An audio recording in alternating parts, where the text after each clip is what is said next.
Assalamu alaikum. Dua.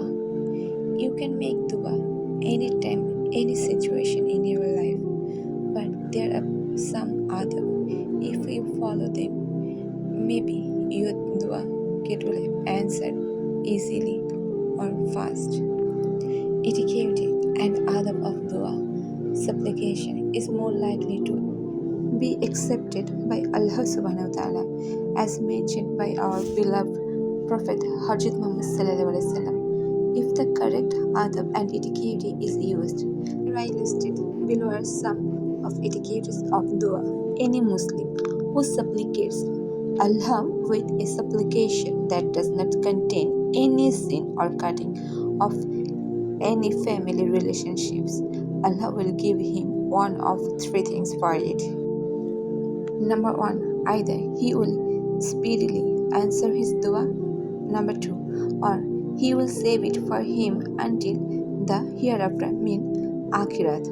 Number 3, or he will after something bad from him equal to the value of his dua. Okay, let's explain. Number 3, a dua has a certain relative value determined by Allah Subhanahu wa Ta'ala. So if a person says a particular dua, say 15 times in a day, then Allah protects him from something bad that is equal to the valued amount of his dua. Number 1. So let's get start our adab of dua. Number 1, adab of dua is faithfulness to Allah Subhanahu wa Ta'ala. Number 2, start with thanking Allah Subhanahu wa Ta'ala and praising him, and then giving salat or Duud Ibrahim or any duud on the Prophet of Hazrat Muhammad sallallahu alayhi wasallam, and ending the dua with the same way, thanking and praising Allah Subhanahu wa Ta'ala and salat on Prophet Hazrat Muhammad sallallahu alayhi wasallam.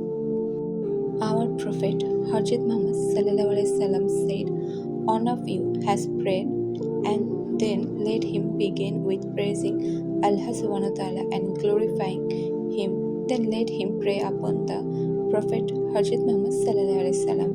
After that, he may make any dua that he wishes." Ahmed Abu Dawud, Tirmidhi. Number 3, to ask Allah by his names and attributes. Allah Ta'ala says, "And to Allah belongs the beautiful names, so invoke him by them." Allah Subhanahu wa Ta'ala have 99 beautiful names.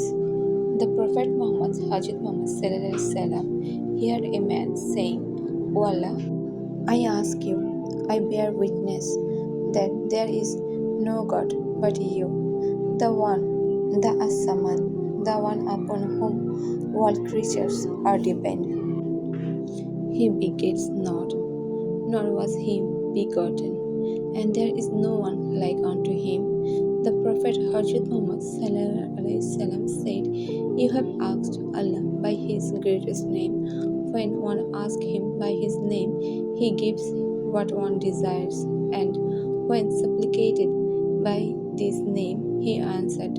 This was reported by Abu Dawud and At-Tirmidhi, who regard it a sound hadith.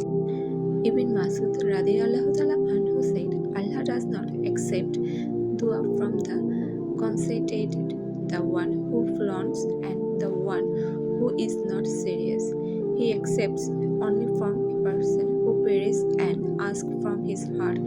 This part is my most favorite part, and believe me, when I am seriously asked anything from my heart, Allah Subhanahu wa Ta'ala accepted. Maybe I supplicated less, but when I supplicated more, like I didn't ask anything Allah Subhanahu wa Ta'ala from my heart and seriously, He doesn't give me anything. So it is true, like universe. Phone number adab is raising on your hand whenever you are making dua. Musa al-Ashari narrated, the Hazrat Muhammad sallallahu alaihi wasallam made the dua, and I saw him raise his hands until I could see the whiteness of his armpits. Subhanallah, Subhanallah, Subhanallah. Sahih al-Bukhari. Ibn Umar narrated, The Prophet Hazrat Muhammad sallallahu alaihi wasallam raised his hands and said, "O Allah, I ask your protection for what Khalid had done." Sahih al-Bukhari. The Prophet Hazrat Muhammad sallallahu alaihi wasallam said, "Indeed, Allah is shy and beneficent. He is shy when his servant raises his hands to him in a dua to return them empty, disappointed. Subhanallah, Subhanallah, Subhanallah. Allah Subhanahu wa ta'ala is so merciful." Ibn Abbas is reported as saying, when asking from something from Allah Subhanahu wa ta'ala, you should raise your hands opposites to your shoulders. When asking for forgiveness, you should point with one finger, and when making an earnest supplication, you should spread both your hands. Abu Dawud. Abdullah bin Zaid radiyallahu ta'ala anhu narrated, the Prophet Hazrat Muhammad sallallahu alaihi wasallam left Medina to this prayer and seeking rain. So he made a dua and asked for rain. Then he faced the Qibla and turned his cloak inside out. Sahih al-Bukhari. In other narration, it is reported that when Quraysh terminated the Prophet Hazrat Muhammad sallallahu alaihi wasallam, he faced the Kaaba and made a dua against them. Sahih al-Bukhari. Number 6. Performing wudu.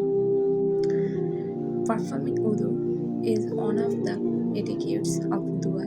Is that a person is in a state of wudu when making dua.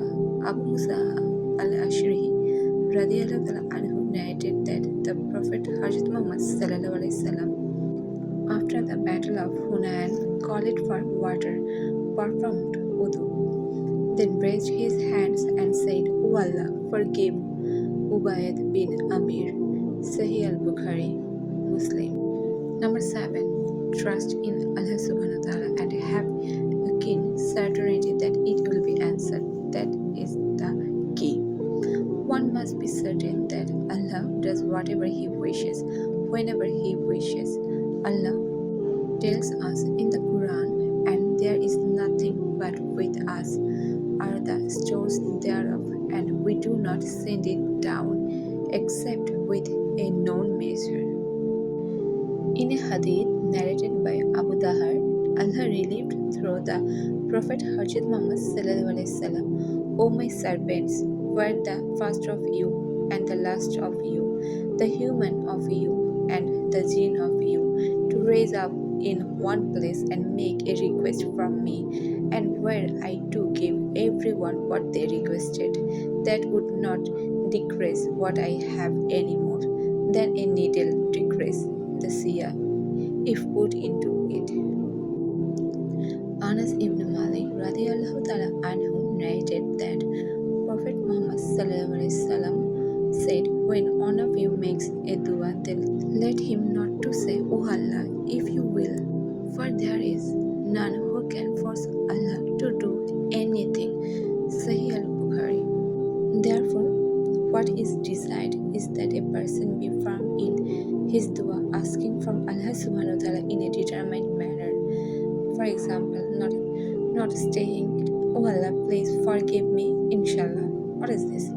The Prophet Hazrat Muhammad sallallahu alaihi wasallam said, "Ask Allah with certainty that He will answer your prayer, and know that Allah will not accept the supplication from an absent heart." The Prophet sallallahu alaihi wasallam also said, "When you ask from Allah Subhanahu wa ta'ala, ask with confidence that Allah Subhanahu wa ta'ala will accept your duas." It is sunnah in dua to start with yourself prior to mentioning others. This is so for a number of reasons. Firstly, a person should desire all goods for himself, so it does not make sense to pray for others and forget oneself. Secondly, the fact that a person who prays for himself shows that he is praying for is an important and goal and objective. In other words, this ensures that he desires that his brothers what he desires for himself. Thirdly, it increases him in his sincerity in this dua, for Mankind is weak, so when he makes dua only for his brother, it is possible that it will not be as sincere as when he makes dua for himself and his brother. That's mean when you ask something for someone else, you should start with yourself. Like you wanted a car, you ask, oh Allah, please give me a car. Then you will say, oh Allah, please give me a car for my brother. Oh Allah, please give me a car to my friend. Like this. Like which this principle is affirmed by the hadith, as was collected by At-Tirmidhi in the narration of Ubay in Kaba radiyallahu ta'ala anhu, that if someone was mentioned to the Prophet, he would invoke Allah for him but would begin with himself. Sahih At-Tirmidhi, Abu Dawud. However, this was not the constant hadith of Prophet salAllahu, alayhi, for there are often narrations to show that sometimes he would not begin with himself while still praying for another person. Thus, it is permissible to make dua without mentioning oneself, but it is recommended to do so.